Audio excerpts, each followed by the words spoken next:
people think they don't know me. Hi, Shay. Corey and Caressa are probably panicking right now because they have no clue what I say when I go live. But let me just explain something.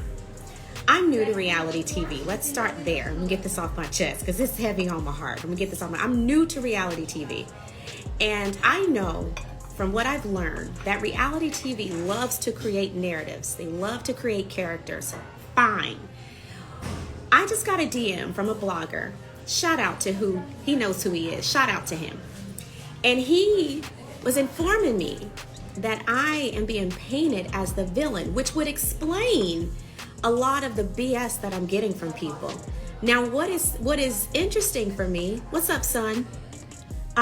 What is interesting for me is that I know I'm not a villain in real life. Unfortunately, people that watch reality TV blend everything like people do, and they assume that what they see on a show or what is projected on a show is who you are in real life. So it's interesting because when he said that, I go back to a reporter who said to me, "You seem like such a nice person. I'm so sad that you're actually the mean girl on the show." What? How am I the mean girl on the show? Because I defend myself and I don't let people talk crap to me? I don't care who the heck you are. I'm just never going to be the type of person that's going to sit there and be like, "Oh, hey, great. Just throw your little shade," and I'm going to sit there like the good little Christian woman and not reply. Good luck with that. Anyone who knows me in real life will tell you that ain't how Winter is wired.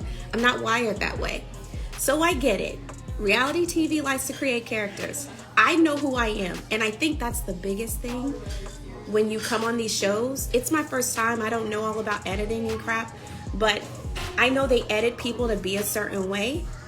What I know for sure is that God is a defender and protector of my reputation. My reputation will far outlast this show and the people who try to discredit me as a person.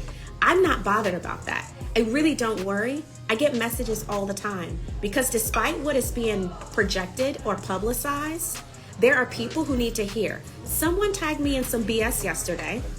I don't read it. She can't tag me anymore. She's probably going to realize she can't tag me anymore. Why? I don't care what people are saying, y'all. I really don't read comments. Thankful for the DM I got, only because I mess with him and we're cool or whatever. And I know he puts me on the 411 about what the streets are saying because I really don't pay attention to what the streets are saying. And he said, "Well, you're sort of kind of being painted as the villain." For what? Like, there is enough room for everyone to shine. I don't have anything against any one of my castmates. I don't know these people in real life, just being honest. With the exception of Chris and Monique, and we don't even hang out every day. I don't know these people, so I don't have any reason to come for them. I don't have any reason to come for their integrity. I don't have any reason to come for them for their character. What we say on the show, for me, stays on the show. I don't come for anybody outside of the show. That's not my thing. It's not my goal, because I believe these people are people outside of the show. That's what I believe. Now, just because I don't like you on the show, that's my experience with you while filming the show. That doesn't mean I have an issue with you outside the show. So it's one of those things where you almost have to balance, like, is this how you really feel? And this how you really are? Or is this what you're trying to give the people what they want? I don't know, and I don't care. At the end of the day, if the villain is what you're looking for, you ain't gonna get it over here. All you're gonna get is positive quotes, me sharing my life, because that's what I do. I'm not ashamed for sharing my story. I think people are weirded out by the fact that I am transparent. I've been sharing about what happened to me for years, y'all, because I'm not unhealed anymore. Now, the situation with Kevin is different because it's new. It was approached to me to be open about sharing what was going on, but that's it. That's all. I actually recently wrap that situation up. I don't have time to hold animosity in my heart towards people, not even the people that want to just run their mouth. To each his own. At the end of the day, like I put on Twitter, I'm still going to be standing. One monkey don't stop the show, and I'm dead serious about that. You said many of the folks on the show shocked me, and I'm actually pretty sure they shocked others also. It's crazy. And I'm trying to do my best to separate, show people from real people. Because I want people to do the same with me, right? Show people versus real people. I got people straight gunning for my character right now. I don't care who those people are. They don't know me. They don't pay my bills. I tell you what, their opinions don't pay my bills. Their assessments don't pay my bills, and guess what? At the end of the day, they sure as heck don't determine whether or not I get into heaven or hell. I'm crystal clear on that. And so I think people want there to be this thing. I ain't got it to give. I don't know what y'all want me to do. Y'all want me to go back and forth. I gave it a little bit, and then I was like, screw it, because it's not me, and I don't want to do it. I let people say what they want to say. I'm not going to engage it. I'm just not going to do it. Y'all pray my strength in the Lord for this reunion, because I may sit there the whole time. I don't know. What you think? I may sit there and just look at folks and let them do what they want to do to be seen. But that's not me. I'm not here. God put me here. I'm going to maximize what the opportunity is and keep it pushing. Because at the end of the day, the kingdom is what is most important. You guys know I am very serious about that. But I was like, is that what it is? I'm trying to be painted as the villain for why? I ain't got no villain in me. I'm here with my friend. It's his birthday. Chef Sammy, if you guys are familiar with Milk and Honey in the DMV. Oh, yeah. Okay, go ahead. Yeah. That's how they know you, Sam. Okay, yeah, you're right. You guys are familiar with Milk and Honey in the DMV. It's actually his birthday. A lot of us are celebrating him in LA. You are being really irky. He's literally one of my best guy friends, and he gets on my last absolute nerve.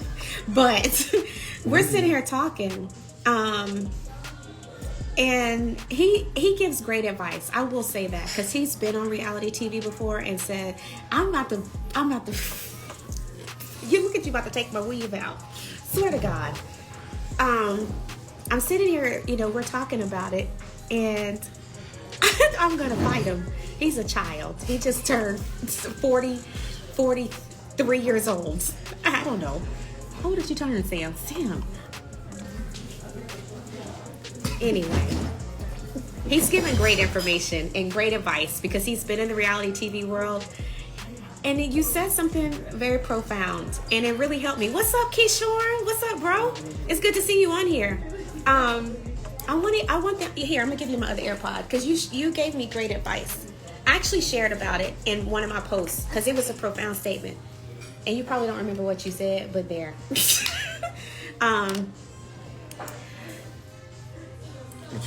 Yeah, it's that one. Thank you, Jennifer. I love this hair too. It's going to change soon. Thank you so much, Keyshawn. I appreciate the support. So what were you saying? He told me, he said, Winter, he said, he was one of the people that told me to get off Twitter. He was like, at the end of the day, you got to choose between whether you want to be the star or a fan. Definitely. That was the dopest advice I think I've received since really deciding to be on this show. And the thing is, fans do what fans do. They discuss the show, they give their opinion, they make up narratives about people they don't know from a can of paint. All they know is what we give them or what the producers and the editing choose to show you guys through editing. As a matter of fact, my girl Tasha, one of the castmates on the show, actually went live and talked about episode 3. And she was saying how her and I's scene was cut out. So there was a lot of clarity that the audience missed, because it would have made a lot of sense why I approached Ashley the way I did in scene, because I wasn't the only one that felt like what she said was out of pocket. Tasha made the comment that, hey, I felt like what she said to me was out of pocket as well. That being the case, when editing decides to cut it out, y'all, we don't get a choice in that. So there's a lot of clarity and context that is missing. Case in point, when I go to the dinner party and I talk about Kevin, they don't show the conversation that Arena and I have at Monique's podcast, where I tell her I'll catch her up later. So when Arena approaches me, I'm not even thinking about Quick and Ashley. I don't know them, but I am towards the end of the table with Monique and Chris, who know the situation, and I'm directly across from James and Arena. And so when Arena asked me, because they're down there having their own conversation, I feel I'm gonna fight you in a minute. I feel good enough, or in a open enough space to share like what's going down. Now, another point you guys don't realize is that the last time I've seen these couples, hear me when I say this, with the exception of Quick and Ashley, I was with Kevin. Literally, every last one of those couples were there, and we were there together. So for me to show up to a dinner party, Sam's husband is like, okay, what's going on? Now, y'all know me. I ain't afraid to share nothing. I'm going to say what I got to say. So it's funny. I think the word on the street is that I was trauma bonding. Who's in trauma because of Kevin? Hate to be like that. Dead serious though. Nobody's in trauma. I'm literally going through something I found out 6 months prior. That's another point. When we start filming the show, the situation with Kevin and I is about 6 months old. And so a lot of it is me getting to the place where I feel comfortable enough to just share and be open with people about what's going on. It was hard to hide for 6 months that he and I were not together. Being honest, like, people were rooting for us. Yes, in retrospect, are there some things I would have done differently? Like I was telling Sam, one of the things I had to realize was that I really feel like deep down, I walked down the aisle to somebody I cared about, but I wasn't in love with. Like I loved him, cared about him, which is possible, but I wasn't in love with him. You know what I mean? And I told him time and time again, you guys heard him make this statement that he felt like I was his best friend, but I knew for a fact he wasn't my best friend. Don't walk down the aisle with somebody you can't realistically say that's your best friend. Amen. And I did it. And I own that. That's a mistake I made and I'll never make again. And Stubbs said, can she interview you for her show? Now, hang on 1 second. I'm not Sam. She's asking, I swear to she wanna God. interview you? She wants to interview you. Oh, yeah, hit me up. Sam said hit him up, Stubbs. Yes. So that's a reality, and I think, and when you go through things like what I've had to recently walk through, now people coming for my ex-husband with the person I had 4 kids Your hair with. smells good. What is that?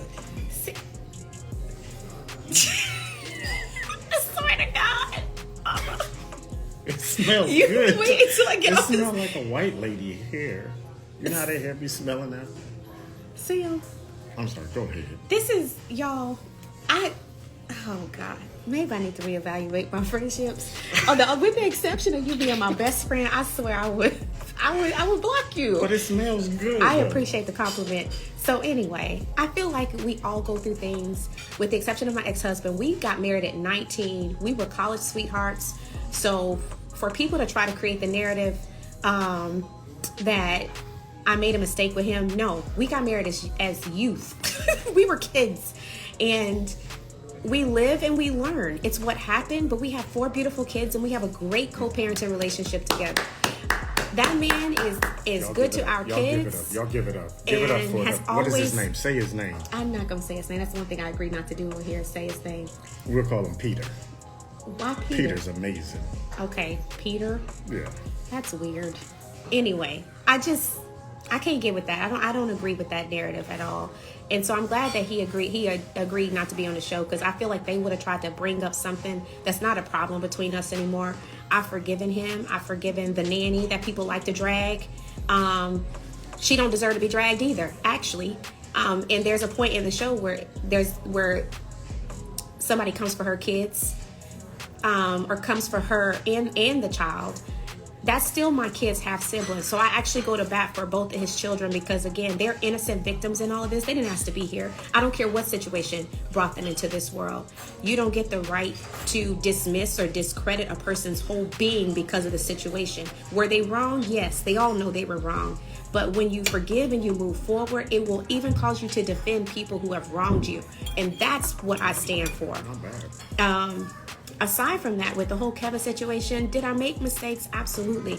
But ain't none of y'all gonna sit here and say that y'all out here background checking the people y'all with. Most people who are married today didn't run no background check on the people they married. Are you going to eat the rest of that omelet? Fine, Sam, eat it. I swear.